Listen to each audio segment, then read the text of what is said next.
বিদ্যাসাগর বিশ্ববিদ্যালয়ের প্রশ্নপত্রে একটি প্রশ্নে বিপ্লবীরা হয়ে উঠেছেন সন্ত্রাসবাদী। এমনটা কিন্তু নতুন কিছু নয়। বছর 2 আগেও এই একই প্রশ্ন করেছিল বিদ্যাসাগর বিশ্ববিদ্যালয়।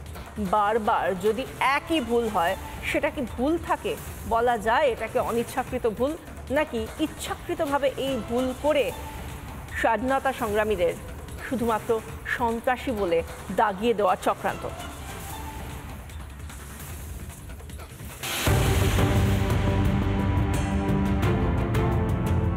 দেশের স্বাধীনতার জন্য প্রাণ দিয়েছেন সেই বিপ্লবীরাই হয়ে গিয়েছেন সন্ত্রাসবাদী।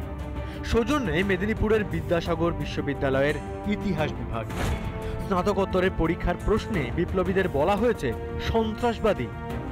এইবারই প্রথম নয়, বছর 2 আগেও এই একই প্রশ্ন করে বিদ্যাসাগর বিশ্ববিদ্যালয়।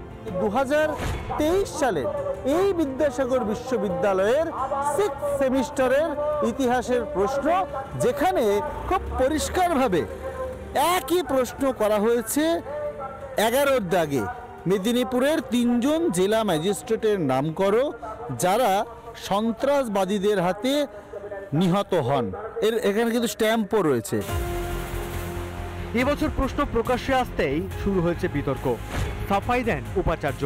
এটা মানে মুদ্রণ কি বলে প্রিন্টিং বা টাইপোগ্রাফিক্যাল মিস্টেক, ইনক্লুডিং মিস্টেক হলেও সেই মিস্টেকটা ধরার মতো আমার মেকানিজম থাকা উচিত, তাই না?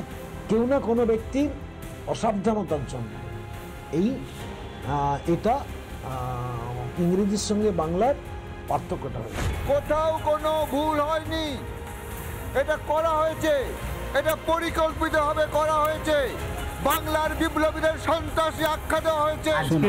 হিউম্যান এরর বললেন, আগেরটাও হিউম্যান এরর। শোনো, আমি সেই ব্যাপারটা তো এখনই মন্তব্য করতে পারবো না গো, যে সেই সময় কারা করেছেন, কি করেছেন, কোনো আমি যদি তদন্ত না করি কেন হয়েছে সেই ব্যাপারে আমাদের কারোই কোনো জায়গায় মন্তব্য করার মতো পজিশন থাকবে না।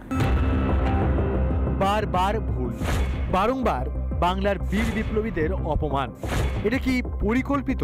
এভাবে বিপ্লবীদের সন্ত্রাসবাদী দাগিয়ে দিয়ে কি আদতে কোনো চক্রান্ত হচ্ছে? এই প্রশ্নটাই কিন্তু এখন লাখ টাকার প্রশ্ন।